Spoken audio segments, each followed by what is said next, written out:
APRC gathers to demand for President Jammeh's return. Australia open new hospital for wild animals. US and China renewed relations on business and commerce. These and more coming on The World Today.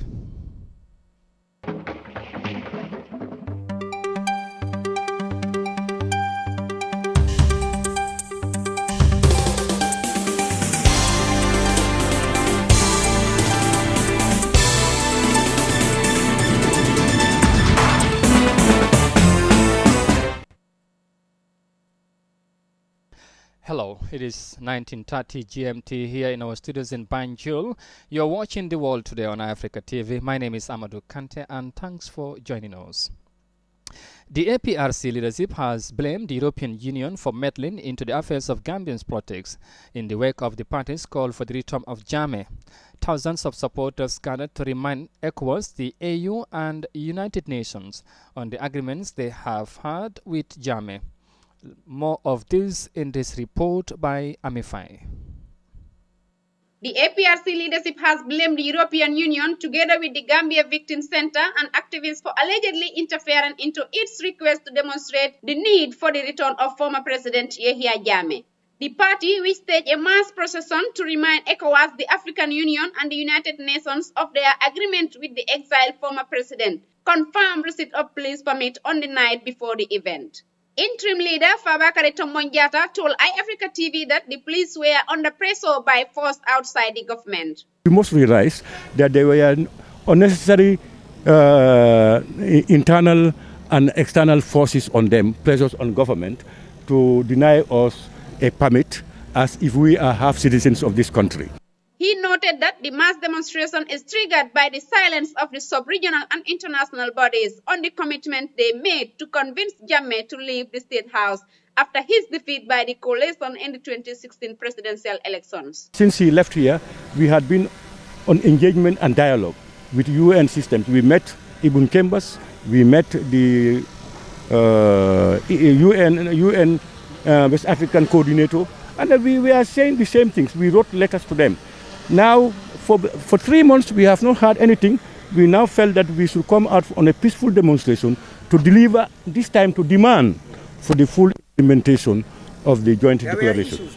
He assured that his party will remain law-abiding in fulfillment of its pledge to be an opposition with a different. We are a different opposition. We don't believe in violence, neither do we believe in force. We respect people's beliefs, respect them. We can disagree with them. We expect also people to disagree with us, but respect our views as citizens of this country. It is true that those type of tolerance that we can build a unified, peaceful country. However, the party secretary had warned on Wednesday that the APRC will go ahead with its planned demonstration with or without a police permit. The Thursday mass gathering by the party that ruled the country for 22 years is attributed to a command from Jammeh, who in a leaked conversation with the party expressed desire to return home as per his agreement with the ECOWAS, AU and the UN. Reporting for iAfrica TV News, I am Amifai. Thank you very much, Amifai, there for that report on APRC's peace demonstration earlier today, demand of the return of the former President Jammeh. Now, from that report, we head to Ethiopia. Ethiopian government is set to take a bill to the National Assembly for scrutinizing. Once adopted, the bill will open up more sectors for foreign investors. It is also expected to help Ethiopian citizens with loans to small and medium enterprises. Let's have more details of that in this report. Addis Alemayo is on the lookout for foreign partners.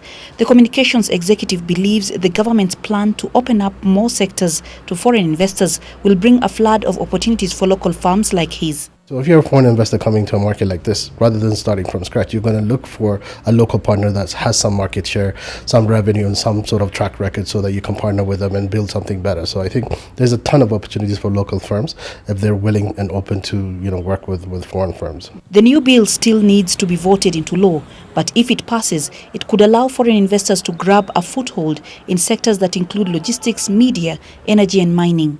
The government has set a minimum of $200,000 as capital for foreign investors who want to set businesses here. And for those who want to have joint investment with local operators, they will be required to have at least $150,000. It is all part of the government's privatization drive, which is meant to reduce the national debt, generate foreign inflows and speed up growth. The government has already announced plans to sell a minority stake in Ethiopia's telecommunications, and 6 sugar factories are to be sold in the first quarter of 2020. But not everyone is convinced. Some local investors fear foreigners will steal business from them. Alemayo says the skepticism stems from not understanding what opening up the economy will actually mean. The last 27, 28 years, we've had sort of a mixed economy that's more or less, I still say, wasn't opened enough. I think whether we like it or not, Ethiopia is going to join WTO. Whether we like it or not, we've already signed into the Africa Free Trade Agreement. So whether we like it or not, we have to open up these key sectors. So I think it's time to buckle up and get ready for that competition. Alemayo believes this is where the government can help, by offering loans, for example, to those looking to beef up their production and advising them on how to survive with the competition that will come with the opening up. Egypt's food subsidy system is based on ration cards for the low-income earners. It includes about From that report there in Ethiopia, we come back home and talk matters of human trafficking. Now, in an effort to combat human trafficking and related matters in the Gambia, Department of Strategic Policy and Delivery at the Office of the President, in partnership with the National Agency Against Trafficking in Persons, concluded a convergence to find solutions to the menace. This was in response to the 2019 Trafficking in Persons Index, which shows that the country is destination for women and children who are subjected to forced labor and sex trafficking. More of that in this report. Director General of Department of Strategic Planning and Delivery at the Office of the President said his office is strongly committed to ensure that all pending cases of trafficking in persons are prosecuted while investigations are ready to commence. Addressing participants at the closing of a 2-day walking session convened to amplify the fight against trafficking in persons at Coral Beach Hotel and Spa in Burfu. Alaji Nyangado said the work is a national responsibility, and the earlier everyone stands to fight against the threat of trafficking in persons, the better for the Gambia as a nation. This is a national responsibility, and anybody can be a victim. So the earlier we stand and fight against it, the better for us as a country. Mr. Nyangado said they will ensure that all cases on trafficking in persons pending are prosecuted and investigations are made. He said they have identified additional 9 investigators to native office. He said democracy means the 3 arms of the government must be independent, saying they have no means to force the judiciary, but they feel it is their collective responsibility to fight the challenges of trafficking in persons. The session was convened by the Department of Strategic Policy and Delivery at the Office of the President in partnership with the National Agency Against Trafficking in Persons. Mr. Nyangado said they would not relent in their crusade against the act of trafficking in persons. At the commencement of the session, Gambia's Vice President Dr. Aissatou Toure said the government has zero tolerance for human trafficking, saying it will continue to be strict about it in collaboration with responsible bodies to ensure that it is eradicated in the country. Executive Director of NATIB, Tulai Jawara Sise, hopes that the 2-day session has created knowledge and added the participants' understanding of issues of trafficking in persons. I hope this 2-day exercise has created and added knowledge on trafficking in persons matters. I equally hope you have benefited from this exercise and a transfer of knowledge gained from information sharing and lessons learned. The Gambia 2019 Trafficking in Persons Index reports that the country is a source and destination for women and children subjected to forced labor and sex trafficking. For iAfrica News, I am Binta Baji. Thank you very much, Binta Baji. And from that report of ours, we will, of course, head to Australia, where a new hospital has been built for animals in the country after a month-long wildfire that has caused a lot of damage. It has been estimated that many animals have been killed or threatened, and as the fire continues to spread, it has damaged Australia's native animals and their homes. Let's have more details of that in this report. A temporary animal hospital established in the Kangaroo Island Wildlife Park in South Australia has received over 300 injured animals in recent days as the devastating bushfire, which have raged across the country, have caused the death of over 5 million wild animals in the country. Of the hundreds of injured wild animals who were sent there for medical treatment, over 100 are koalas which were treated for different severity of burns in 3 sections at the wildlife park. With a great number of injured animals sent in, over 100 vets, rescue and volunteers have been gathered to provide medical help and save more injured animals.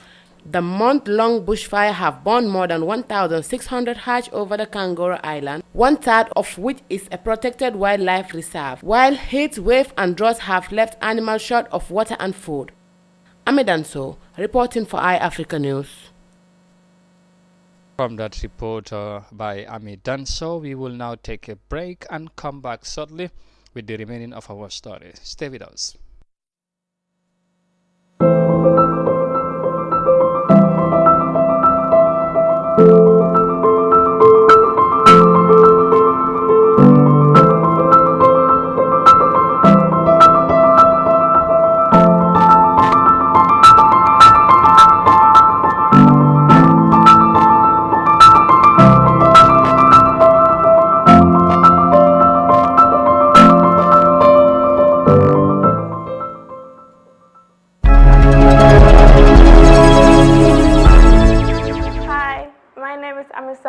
Founder and owner of Her Apparel, a mother's clothing brand. Tough Startup has been one of the best things that ever happened to my life, if not the best. My name is Modula Ahmed Fati, founder, farm manager, ML Poultry. Before Tough Startup 2018, this used to be my poultry house with about 200 chickens.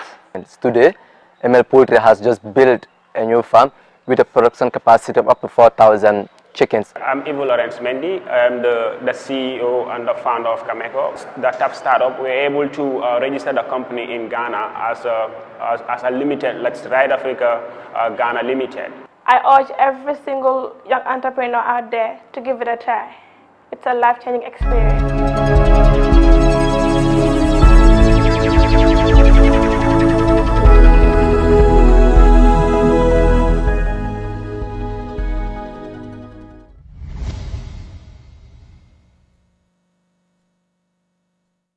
Welcome back. You are watching The World Today on Africa TV, and now to the rest of our stories. Now, world's biggest economic rivals have chosen to reach a compromise through which it would accept each other's goods and services in good faith. After years of economic war, China and the United States are cementing ties with the signing of economic and trade agreements, with which is the U.S. President Donald Trump called a momentous event. This report features the signing ceremony in Washington, D.C. on Wednesday.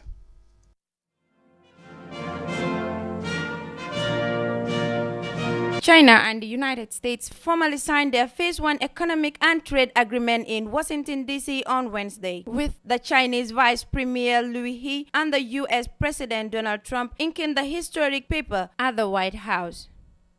Trump called the signing of the Phase 1 trade agreement a momentous event in his opening remarks at the signing ceremony. At the invitation of the United States, Liu arrived in Washington on Monday afternoon and met with several U.S. business leaders on Tuesday. The signing of the agreement marks a major breakthrough after the world's two largest economies have spent nearly 2 years in bitter trade dispute on each other's commodities. China announced on December 13th last year that it had agreed on the text of a new phase of economic and trade agreement with the United States based on the principles of equality and mutual respect. Reporting for iAfrica News, I am Aissatou Tamba. A report by Aissatou Tamba on China-USA relations. We head to Zimbabwe, where in their quest to eradicate hunger in the country, the government decided to double importation of maize in the country by mensuring it with the needs of the people. Zimbabwean economy has been in decline since last year, which increased the poverty level of the people to 34% in 2019 and a 5% rise from 2018. Details of that in this report. Zimbabwe's treasury has doubled maize imports from $1.1 million in September to $4 million in response to an increase in the number of people left vulnerable by a severe drought. The Information Ministry says government has set aside a total of 1 billion Zimbabwe dollars, about $58 million for rural and urban food aid. This follows indications by the World Food Programme that the number of people in need of aid will exceed 8 million, more than half the country's population. So we are under 50% of the cereals requirement between now and June. And therefore, you see the spike in the food insecurity levels. The UN agency is in a race to bring in the required grain in time for the lean season before the next harvest, which also hangs in the balance. A prolonged mid-season dry spell has scorched the land and left many farmers, including Innocent Chinema, helplessly looking on at their withering crops. The situation is now desperate. It's been too long since it has rained here. The heat has destroyed most of what we planted. He's not sure how he will survive if the situation remains the same. The Meteorological Services Department has, not for the first time, forecast impending storms. But given that previous predictions haven't materialized, not all farmers here are convinced. Time is running out quickly, and unless the skies open up very soon, Zimbabwe won't be replenishing its silos this year, but instead sending out an SOS for more food assistance. From that report in Zimbabwe, we come back home again. And finally, Opposition Alliance for Patriotic Reorientation and Construction has submitted its demand to the African Union for on-board transmission to the chairperson of the African Union Commission. The party's interim leader, Fabakary Tombonjata, delivered the letter to the AU, demanding for the implementation of the joint declaration agreed with the former President Yahya Jammeh. He said the party's leadership had a series of engagement and dialogue and written letters to concerned authorities, but the feedback have not been impressive. Let's listen to him in this insight. We are going to the UN. We just have time constraint. So what we're going to do, as we did here, we are going to get a transport. People are going to ECOWAS, deliver the letter. We wrote to them, and then they are going to the UN to deliver the letter. Similar message. It's the same message, in fact. I think for us it is long overdue. If you look at the content of the agreement, it is at the wish of former President Yahya Jammeh to come back after, I don't know, a period of 3 months. Or at the time he wished. Yeah.